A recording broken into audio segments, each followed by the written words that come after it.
วัสดีค่ะยินดีต้อนรับเข้าสู่ช่องชมพู่แฮนดี้คราฟกับคลิปสอนถักกระเป๋าเชือกร่มนะคะก่อนรับชมฝากกด Subscribe หรือกดติดตามเพื่อเป็นกำลังใจในการทำคลิปให้แม่แต่ด้วยนะคะคลิปนี้แม่แต่จะสอนถักกระเป๋าเป็นลายตัวหนอนแล้วถักไขว้กันสลับสีตามตัวอย่างภาพนะคะ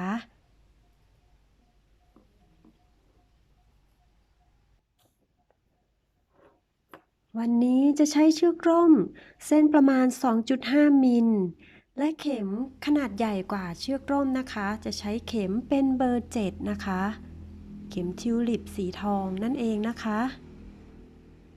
เรามาเริ่มต้นถักกันเลยค่ะ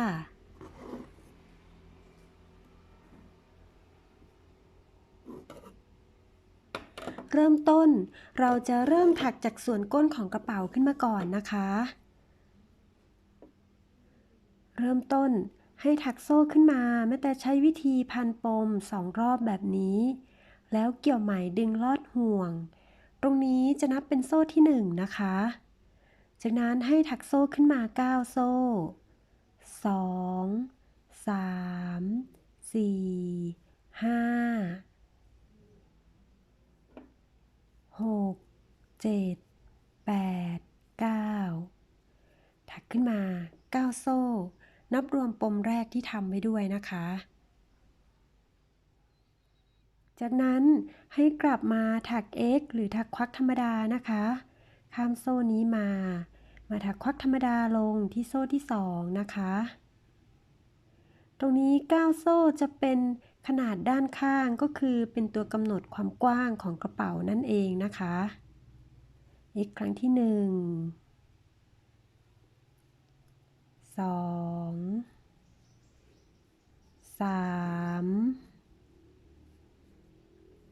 4 5 6และ7ครั้งสุดท้ายเป็นตำแหน่งนี้นะคะถักควักธรรมดากลับ7ครั้งจากนั้นขึ้นต้นแถวใหม่ให้ถักโซ่1ครั้งแล้วพลิกชิ้นงานกลับนะคะข้ามตรงนี้ไปเพราะถักโซ่แทนหลักแรกไปแล้วมาเริ่มต้นแทงเข็มผ่าน2เส้นในช่องของหลักที่2นะคะ1 2 3 4 5 6และ7นะคะขึ้นแถวต่อไปแถวที่3ถักเหมือนเดิมนะคะถักโซ่1ครั้งแล้วพลิกชิ้นงานกลับข้ามตรงนี้ไปมาถักหลักที่2นะคะ1 2 3 4 5 6 7นะคะตอนนี้ถักควักธรรมดาไปกลับได้3แถวแล้วนะคะให้เราถักควักธรรมดาไปกลับแบบนี้จนได้ครบ25แถวนะคะเดี๋ยวขอข้ามคลิปไปเจอกันเมื่อถักได้ครบ25แถวแล้วค่ะตอนนี้ถักควักธรรมดาไปกลับได้ครบ25แถวแล้วนะคะก็จะได้กระเป๋าที่มีความยาวตรงส่วนของก้นกระเป๋านะคะเดี๋ยวเราจะถักวนไปโดยรอบอีกก็จะได้กระเป๋าที่มีความยาวประมาณเกือบ7นิ้วนะคะส่วนในด้านของความกว้างตัวโซ่เริ่มแรกจะเป็นตัวกำหนดนะคะก็เมื่อถักวนไปอีก1รอบก็จะได้ประมาณ2.5 นิ้วเกือบ3นิ้วนั่นเองนะคะตรงนี้ถ้าใครต้องการเพิ่มขนาดของกระเป๋าก็สามารถเพิ่มได้โดยแต่ละ1ช่วงลายของกระเป๋าก็จะเท่ากับก็จะใช้5หลักก็สามารถเพิ่มจำนวนแถวแล้วก็คำนวณหลักไปด้วยนะคะเอาล่ะต่อไปนะคะขั้นตอนต่อไปเราจะถักควักธรรมดาวนโดยรอบโดยในรอบแรกแต่ละมุมเราจะถักซ้ำลงไป2ครั้งนะคะตรงนี้ก็เริ่มต้นถักซ้ำลงไปที่มุมเลยนะคะแบบนี้นะคะจากนั้นก็ถักควักธรรมดาหลักละ1ครั้งวนไปโดยรอบนะคะ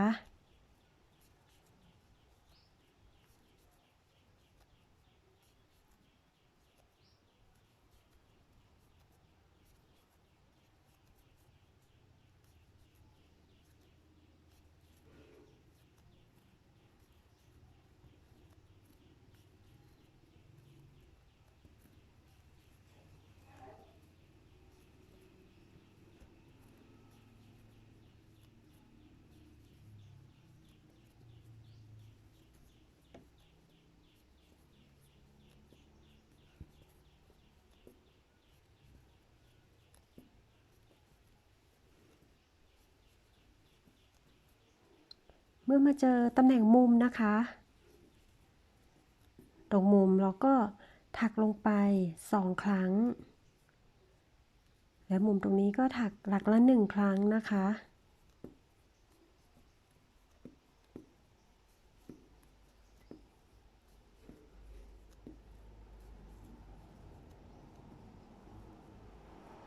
ตรงนี้เป็นตำแหน่งมุมก็ถักลงไป2 ครั้งนะคะจากนั้นก็ถักหลักละ1 ครั้งวนมาจนถึงหลักที่เราเริ่มต้นจนครบแถวนั่นเองนะคะตรงนี้เดี๋ยวขอข้ามคลิปไปเจอกันเมื่อถักครบรอบแถวแล้วนะคะ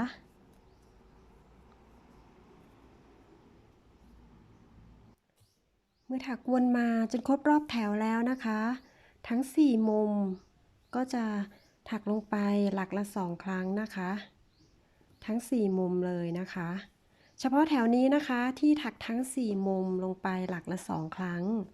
แถวต่อไปจะถักควักธรรมดา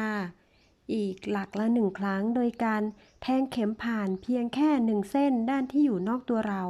เพื่อที่จะแยกขอบของก้นกระเป๋าให้ชัดเจนนะคะ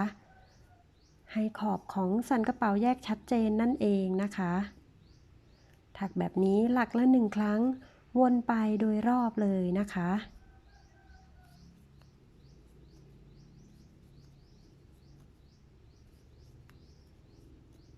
ก็จะ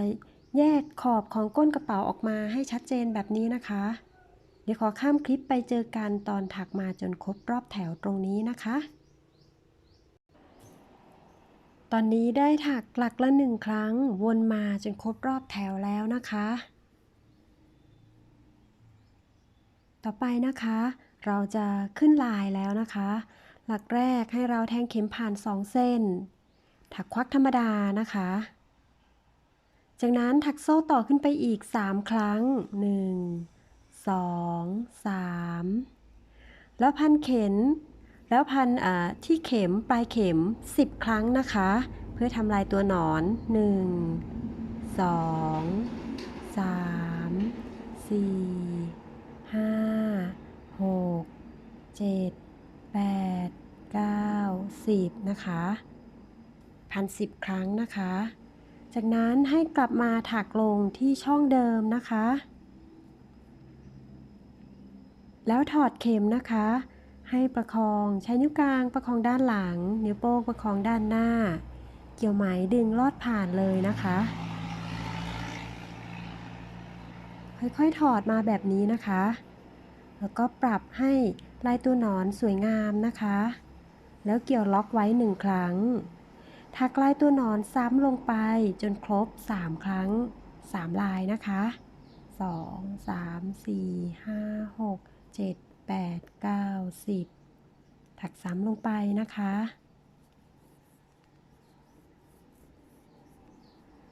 ถักล็อก1 ครั้ง1 2 3 4 5 6 7 8 9 10ถักซ้ำลงไปที่หลักเดิมนะคะ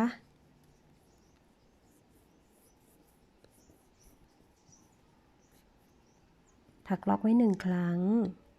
จากนั้นให้นับข้ามไป4 หลัก1 2 3 4ไปถักควักธรรมดาลงนะคะแล้วก็ถักซ้ำในรูปแบบเดิมนี้นะคะถักโซ่1 2 3แล้วถักลายตัวหนอนลงไป3 ครั้งนะคะ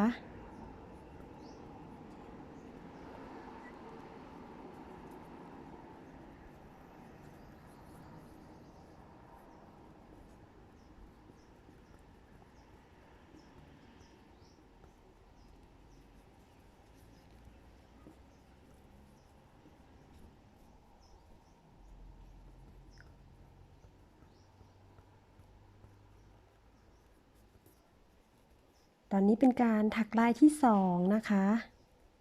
ถักช่วงลายที่2ก็นับข้ามไป1 2 3 4ไปถักควักธรรมดาลงแบบนี้นะคะถักซ้ำในรูปแบบเดิมวนไปจนครบรอบแถวเลยนะคะ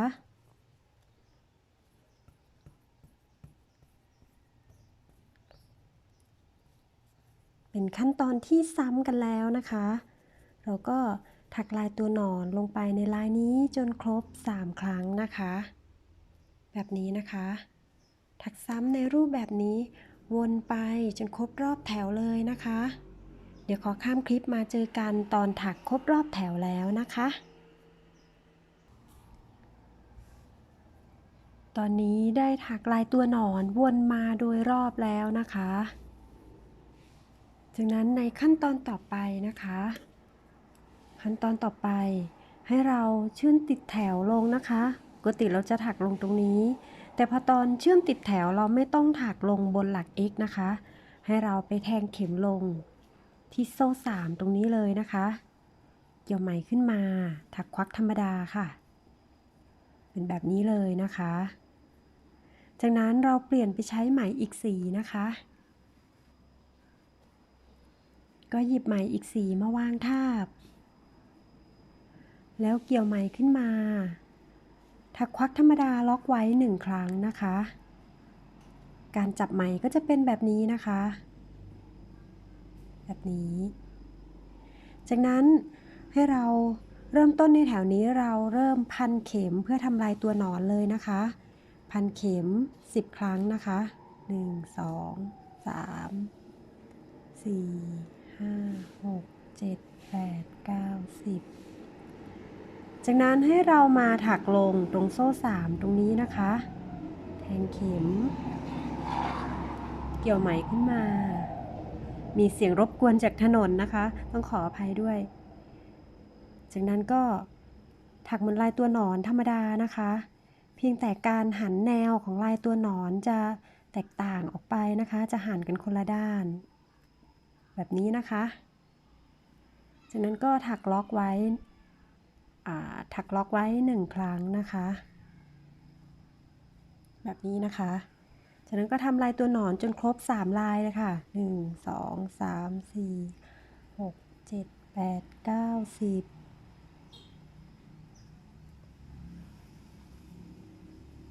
จะเก็บปลายไหมเฉพาะสีชมพูนะคะสีเทาจะปล่อยไว้ตรงนี้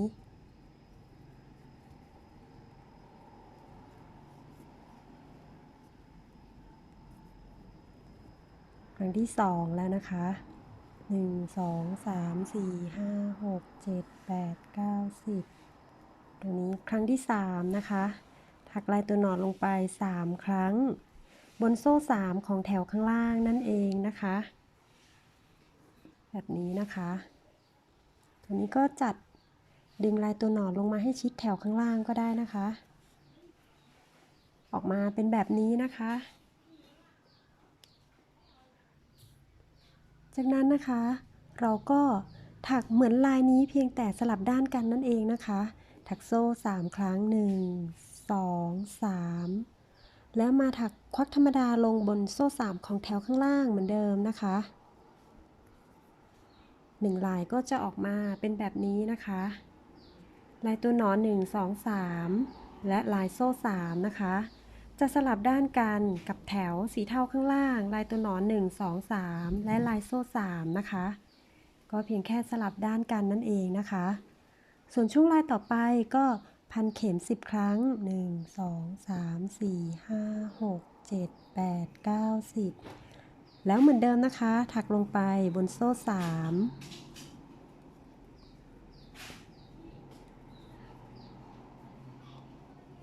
ถักล็อก1 2 3 4 5 6 7 8 9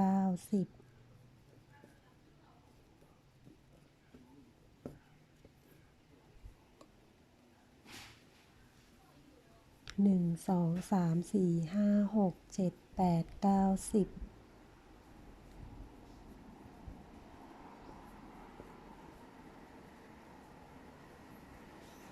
ถักโซ่3 ครั้งนะคะ1 2 3แล้วถักลงไปที่โซ่3เหมือนเดิมนะคะก็ออกมาหน้าตาเป็นแบบนี้นะคะ2 ช่วงลายแล้วเดี๋ยวถักวนไปจนครบรอบแถวเลยนะคะถักวนมาจนครบรอบแถวค่ะตอนนี้ได้ถักมาจนถึงช่วงลายสุดท้ายแล้วนะคะลายสุดท้ายตรงนี้ที่เราถักควักธรรมดาไว้ เราจะถักลงไปตรงนี้ลอดตรงนี้เลยนะคะตรงนี้นะคะ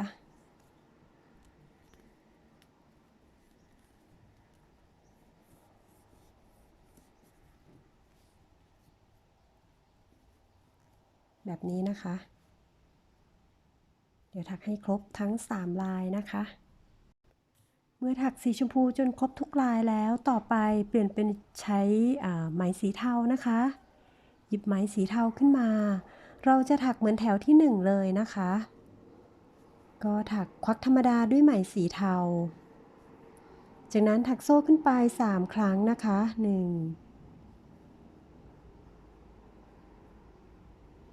เดี๋ยวโทษนะคะก่อนที่เราจะถักโซ่เดี๋ยวเราจะเดินหน้ามาเริ่มต้นตรงนี้ก่อนนะคะเดินหน้าด้วยไหมสีเทานะคะแทงเข็มแล้วเกี่ยวไหมขึ้นมาถักเลื่อนห่วงเดินหน้าไปเลยนะคะเดินหน้ามาจนถึงตัวหนอนหลักที่3นะคะแล้วแทงเข็มลงไประหว่างโซ่กับลายแบบนี้นะคะถักควักธรรมดา1ครั้งแล้วถักโซ่1 2 3จากนั้นก็พันลายตัวหนอนเหมือนตรงนี้นะคะ1 2 3 4 5 6 7 8 9 10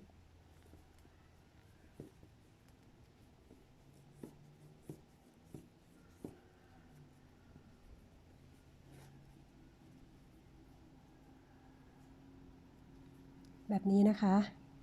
1 2 3 4 5 6 7 8 9 10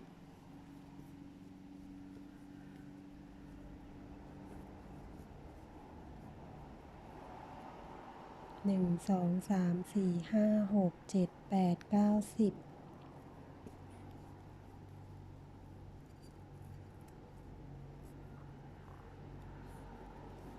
ออกมาแบบนี้นะคะก็จะเหมือนลายแถวข้างล่างเลยนะคะแต่เป็นฝั่งตรงข้ามกับสีชมพูแล้วก็มาถักควักธรรมดาลงถักโซ่ขึ้นไป3ครั้งจากนั้นก็ถักซ้ำในรูปแบบนี้วนไปจนครบรอบแถวแล้วเปลี่ยนไปขึ้นสีชมพูด้วยแพทเทิร์นเดิมนะคะเดี๋ยวในตอนต่อไปเราไปต่อกันตอนจบที่คลิปที่2นะคะตอนนี้เดี๋ยวขอถักวนไปจนครบรอบและถักแถวต่อๆไปก่อนนะคะไปเจอกันคลิปหน้าค่ะ